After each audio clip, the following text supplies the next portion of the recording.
Let me tell you something about the Second Amendment.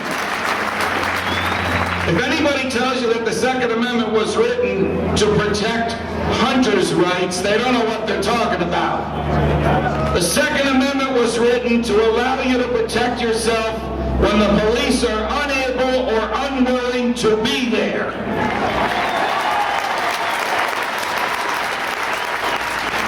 And the Second Amendment gives you the moral and legal authority to shoot at the government when it is taken over by tyrants.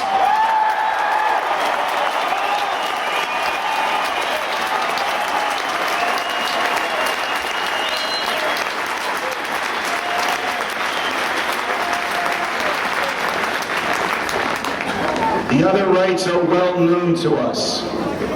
Next to the right to life, the greatest right enshrined in the Bill of Rights is the right to be left alone.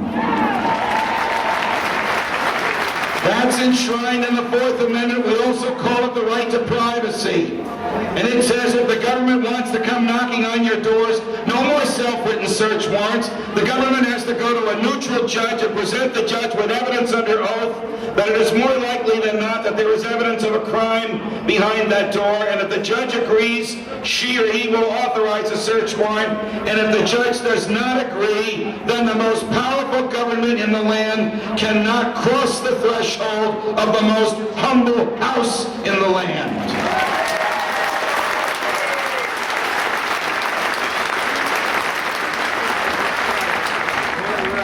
Everybody that works for the government takes an oath. The oath is to uphold the Constitution.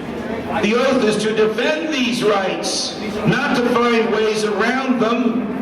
The other day I was interviewing a congressman from South Carolina, James Clyburn. I'll tell you his name. It was a public interview. He's the number 3 ranking Democrat in the House of Representatives. I said, Congressman Clyburn, where in the Constitution is the federal government authorized to regulate health care?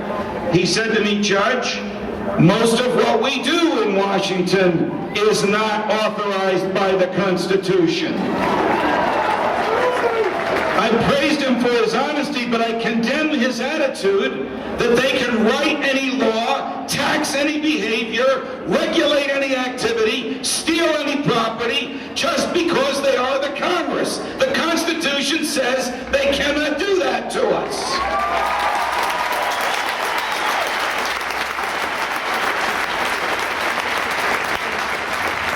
You know, I was arguing on air with one of my Fox News colleagues, a truly irritable person.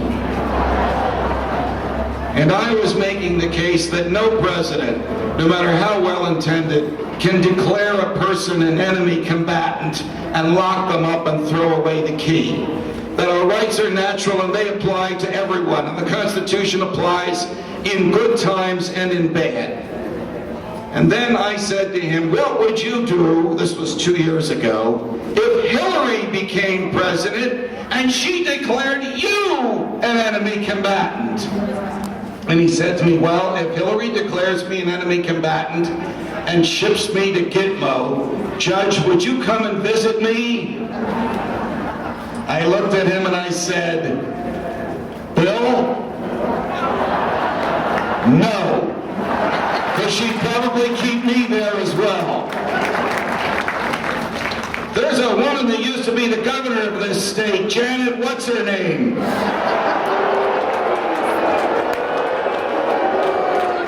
I can't remember her last name because I am profoundly not related to her.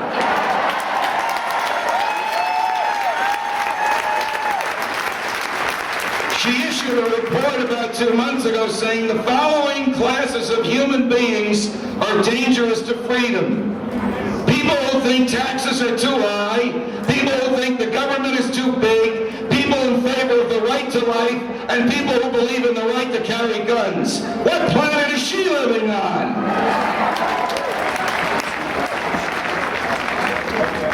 She knows that her namesake is right to life, that her namesake thinks the government is too big, that her namesake thinks taxes are too high, that her namesake thinks that the right to keep and bear arms belongs to every human in America, every adult, as a natural right.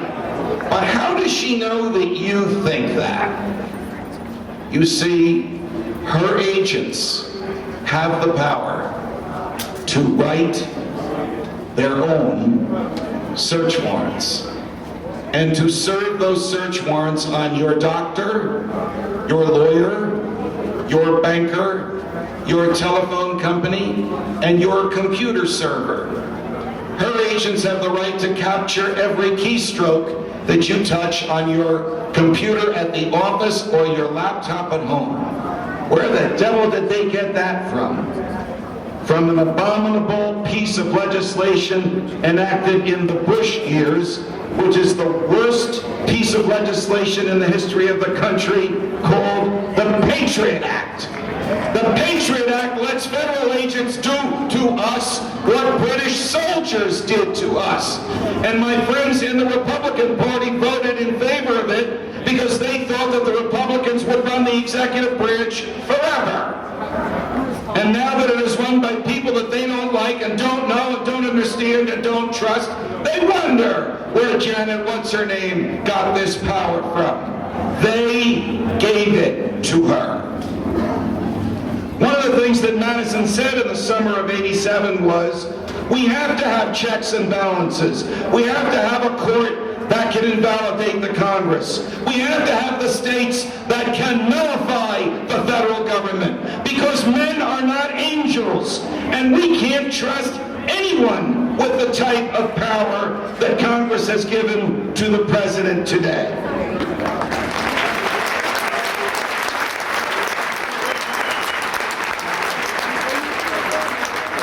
Let's see.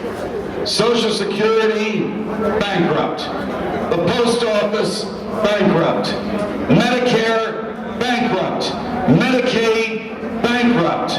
Who in their right mind, when the federal government has a track record like that, would give health care to the feds to regulate and bankrupt?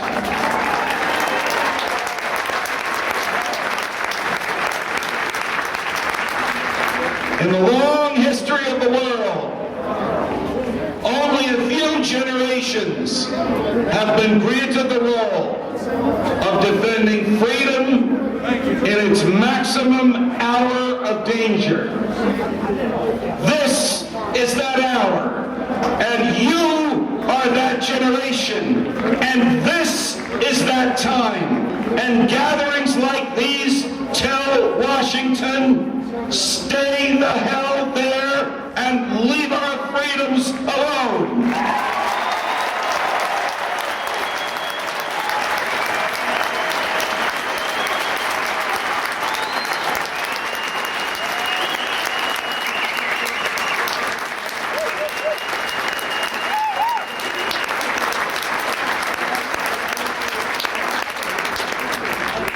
My favorite president is Thomas Jefferson, notwithstanding personal flaws which are well known to history.